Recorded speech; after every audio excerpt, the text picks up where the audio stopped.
Mr. Malkovich, am I saying it correct? Yes. Okay, you brought this case before the court. What's going on? Where do I start? At the beginning? Okay. Well, cut to the election. The Great White Hope gets elected. I thought our household would be happy about it. I find out I'm married to a libtard. And she starts going off the handle, and like eventually she's just partying and doing all this nonsense and gets on H, smack, like a loser, and goes off the rails, leaves me, we got 2 kids, 2 and 5-year-olds, and just leaves me to take care of these kids. He thought they'd celebrate together, but when the election was over, his world flipped. She changed overnight, partying, disappearing, heroin gone. She left behind 2 innocent babies and a father scrambling to survive. Now he's here in court, desperate. But wait until you hear what she's been doing while he raised their kids alone. This story only gets darker. So okay, I'm like, okay, fine. Okay, so now we're getting into the important part of your story. What do you mean? I'm giving you backstory. Isn't that what you're here? Don't you need context? Yeah, but all the name calling and Name calling? jabs, I'm just telling you. I'm giving you context. Okay. This idiot needs to go to. Okay, you refer to her by her name.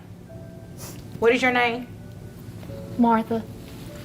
You will refer to her as Martha. Martha. Okay? She will not be a libertarian, problem, whatever you said, and an I idiot. took her to rehab, which cost $20,000. Okay. He's angry, bitter, naming names, throwing verbal punches. But the judge isn't having it. She demands respect and facts. The rehab? $120,000 gone. The name-calling ends now because what comes next reveals not just a struggle for custody, but a war over dignity. What did he say that almost had the judge throw him out? You'll see. All of our savings, all of our money, supposed to be the kids' college fund, but I figure the kids aren't going to go to college if they have a mom on heroin. Pretty bad example. So let's get it situated. But she got the help, right? Yeah, she got the help. Okay, so she that's joined what's the cult. important. She drank the Kool-Aid. She stayed longer than her stint.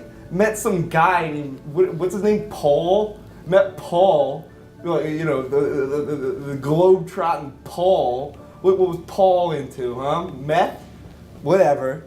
They're clean and sober together. She comes back, you know. He drained every dollar meant for their children's future just to save her life. It was rehab or ruin. And now she's clean with a new man, a new life. But what about the kids? As her world restarts, his is still on pause. You won't believe who she met in recovery and what happened next. After spending an extra Mr. Malkovich. What? Excuse me? Yes, I mean... Did you come here to waste my time? What is it that you want me to do? Oh, okay. She's now got her life together. Her and Paul got a little apartment.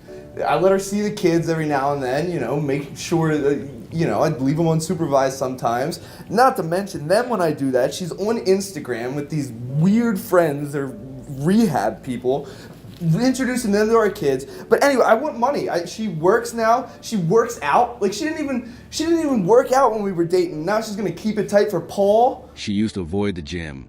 Now she's working out, dressing up, living a new life for Paul. The same woman who vanished is now back on Instagram with her sober crew. He's letting her see the kids sometimes.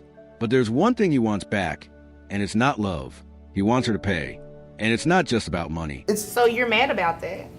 Yeah, who wouldn't be? I spent all my money in just to fund a heroin addiction, and now she comes back and she's all, Joey got her life together, and I'm like, well, okay, you know, I'm a good guy about it. She can see the kids, you can take them to Brahms, all that kind of nonsense, but, you know, if she's gonna participate in their lives, I need a little bit of cash. Ma'am, I just Okay. want to see my babies.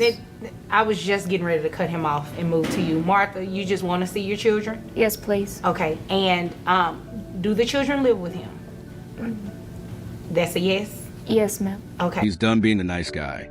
After all, the nights rocking sick babies and skipping meals to survive. He wants what's owed. She's clean now, fine. But if she wants to play mama again, wants support, financial and emotional, she's got her own demands. And when she speaks, the whole room stops. So the way that it works is, if the children live with him, you are supposed to be paying him some sort of money for the kids. I mean, I even know. though he's a little, out What? there, he still is entitled to receive child support for the support of the children. I don't mind that. I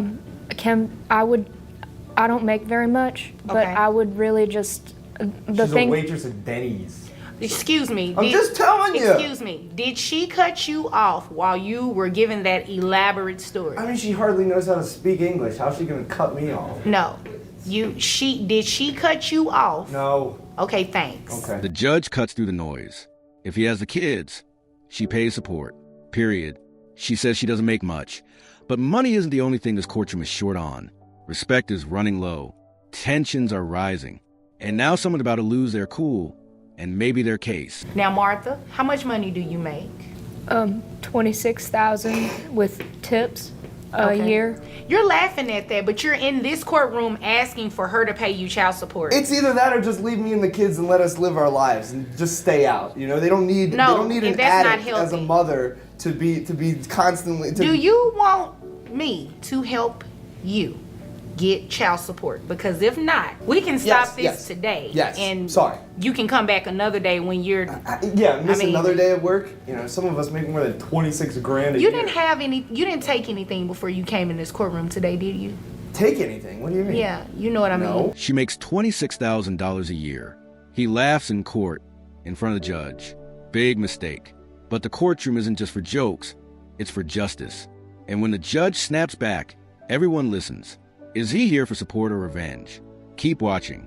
The next moment changes everything. Oh, okay. I'm just making sure. You seem a little jittery. Well, I'm a little. My kids' lives are on the line. I'm a little nervous. Well, they're not really on the line if she got it together. And she says she wants to see the kids. And I think you should allow her to see the kids. Okay, I do let her see the kids. She can get. Yeah, but you do not have to demean her while doing so. Ma'am, Yes, ma'am. I know that he's right. I did have a hard time about a year ago. But like I said, I'm at a really, or like he said, I am seeing somebody else who I think is very good for me. Okay. He's shaking. She's steady. He claims he's nervous for his kids. But the judge sees through the chaos. She's changed, she says, found love, stability. But he can't let go of the past. The judge steps in because co-parenting isn't about grudges. And her next decision leaves both parents speechless. Mainly, I would just like I don't mind paying whatever child support, but if we could work unsupervised visits into the agreement, I would really appreciate that. I just don't want to see him anymore. I think she should have some unsupervised access, considering like- that she's gotten her stuff together. Well, how does that work? I mean, because who decides that? Like, can the first one be with another third party that comes? I don't think that's necessary. You're suggesting that I leave my children alone with her, right? Like, she could go to a park and there's some dude peddling H, and then all of a sudden she's passed out in the gutter. She wants unsupervised visits. He says it's a death sentence. Claims she relapsed, that their kids will be left in the street. The courtroom goes tense. Can someone clean really ever escape their past?